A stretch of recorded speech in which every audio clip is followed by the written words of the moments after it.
नमस्कार विद्यार्थियों, स्वागत है आपका हमारे इस नए वीडियो में जिसमें हम जानेंगे प्रिज्म के द्वारा किसी प्रतिबिंब को मोड़ने के लिए किस प्रकार उपयोग किया जाता है और किस प्रकार से हम एक प्रकाशीय तंतु का उपयोग करके संचार नेटवर्क में डेटा को एक स्थान से दूसरी तरह स्थान तक पहुंचाते हैं और वह किस किस तरीके से प्रकाशीय तंतु का उपयोग किया जाता है।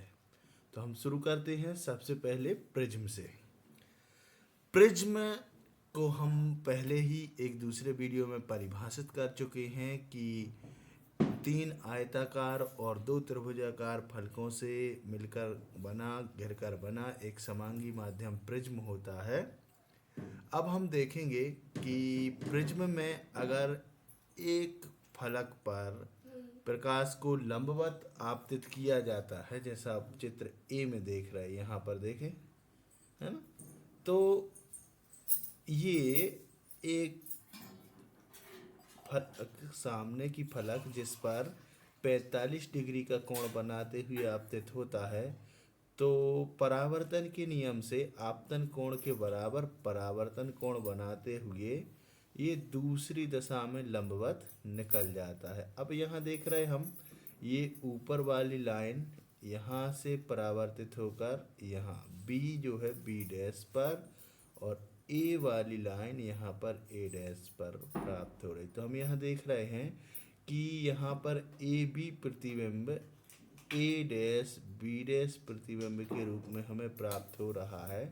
तो यहाँ पर प्रतिबिंब के आकार में भी परिवर्तन हो रहा है, साथ में आप देख पा रहे हैं कि प्रतिबिंब की दिशा भी मुड़ गई है। दूसरे चित्र में आप देख रहे हैं कि जब प्रतिबिंब की जिस फलक पर हम प्रकाश को आपतित कर रहे हैं तो 2 बार प्रकाश परावर्तित होकर उसी दिशा में वापस प्राप्त हो रहा है। तो इस प्रक्रिया में प्रतिबिंब हमें पहले की अपेक्षा उल्टा प्राप्त हो रहा है। तो यहाँ पर ये एक फलक से प्रिज्म के अंदर प्रकाश प्रवेश किया और सामने वाली फलक से 45 डिग्री कोण पर ये मुड़ गया आप लंब के साथ में, और परावर्तन में आप देख रहे हैं कि आपतन कोण के साथ 45 डिग्री और ये परावर्तन कोण 45 डिग्री, तो कुल परावर्तन हुआ 90 डिग्री। इसी तरीके से ये सामने वाली इस वाली फलक से आप देखें तो यहाँ पे भी ये 45 कुल 90 डिग्री। अब आप देखो, प्रवेश करने वाली किरणें और निकलने वाली किरणों के बीच में कुल रिफ्लेक्शन आप देख पा रहे हो 180 डिग्री, 180 डिग्री का ये हो गया है। तो ये 2 तरीके तो हमारे ये हो गए प्रकाश को मोड़ने के। अब तीसरे तरीके में आप देखें, ये तीसरे तरीके में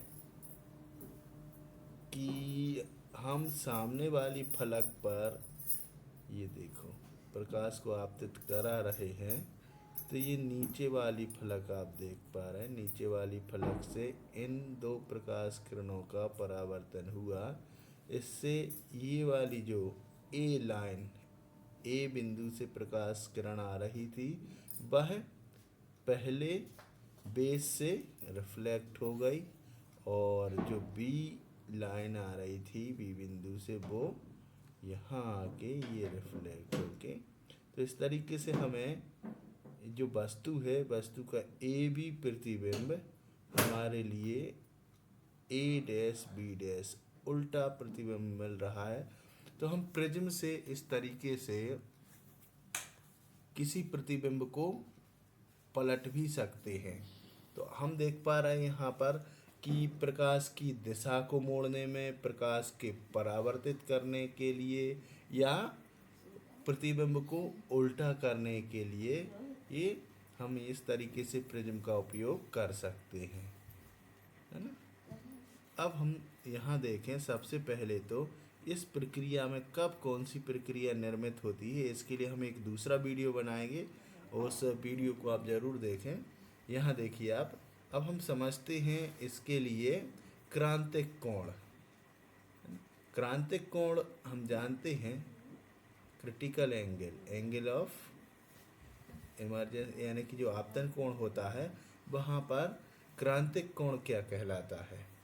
क्रांतिक कोण आपतन कोण का एक विशेष मान होता है जिसके लिए प्रकाश दूसरे माध्यम में न जाकर उसी माध्यम में लौट आता है जिस माध्यम से प्रकाश प्रवेश कर रहा है, और इसके लिए ज़रूरत होती है दो माध्यम की। एक होगा विरल माध्यम जैसे वायु, और दूसरा होगा सघन माध्यम। अब यहाँ पर जल भी हो सकता है और कांच भी हो सकता है। तो यहाँ क्रांतिक कोण वाली स्थिति लागू होती है। ठीक है, हम चलते हैं अब दूसरे वीडियो की ओर।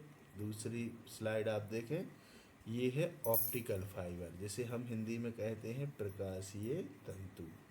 जब प्रकाश ऑप्टिकल फाइबर के एक सिरे पर एक कोण बनाते हुए प्रवेश करता है तो ये यहाँ पर भी पूर्ण आंतरिक परावर्तन की घटना होती है, जिस कारण से प्रकाश प्रकाशीय तंतु में ही बार बार परावर्तित होता रहता है और ये आगे बढ़ता रहता है। प्रकाशीय तंतु का लाभ यह है कि हम एक ही तार में बहुत सारे प्रकाशीय सिग्नल एक साथ अलग अलग कोणों पर प्रवेशित करा सकते हैं और दूर तक भेज सकते हैं। ये बहुत पतला तार होता है, नाम ही इसका है प्रकाशीय तंतु, ऑप्टिकल फाइबर।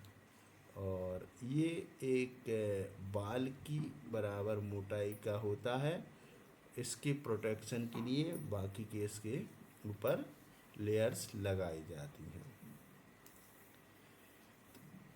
इस तरीके से इलेक्ट्रॉनिक सिग्नल को हम दूर तक आसानी से भेज सकते हैं और प्रकाश की गति से सिग्नल दूर तक जा सकते हैं। किसी भी प्रकार से इन सिग्नलों में लॉस नहीं होता है।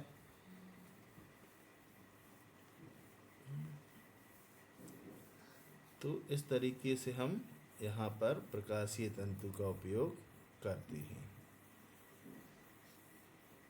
प्रकाशीय तंतु के आप लोगों ने बहुत सारे घरों के सजावटी खिलौने भी देखे होंगे, जैसे उसमें एक प्लास्टिक के तार होते हैं। प्लास्टिक के तार में नीचे की ओर एक बल्ब जलाया जाता है और तार के दूसरे सिरों पर वो चमकते हुए दिखाई देते हैं। तो इस तरीके से रंगीन तारों का उपयोग करके भी एक सजावटी फिल्म प्राप्त किए जाते हैं, या एक छत वाले प्रोजेक्टर के रूप में भी इसका उपयोग किया जा सकता है। प्रकाशीय तंतु का उपयोग आजकल चिकित्सा के क्षेत्र में भी किया जाता है। इसके एक सिरे के द्वारा लाइट को शरीर के भिन्न भिन्न भागों में रक्त वाहिनियों के द्वारा भेज दिया जाता है।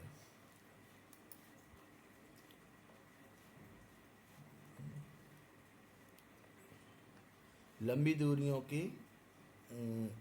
दूरियों तक संकेतों को भेजने के लिए इन प्रकाशीय तंतु का उपयोग किया जाता है और इसमें 95% तक सिग्नल बिना लॉस के वह दूर तक जा सकते हैं। तो ठीक है विद्यार्थियों, आज के लिए बस इतना ही। हम फिर मिलेंगे दूसरे वीडियो में जिस पर हम विस्तृत चर्चा करेंगे बेंडिंग ऑफ लाइट की।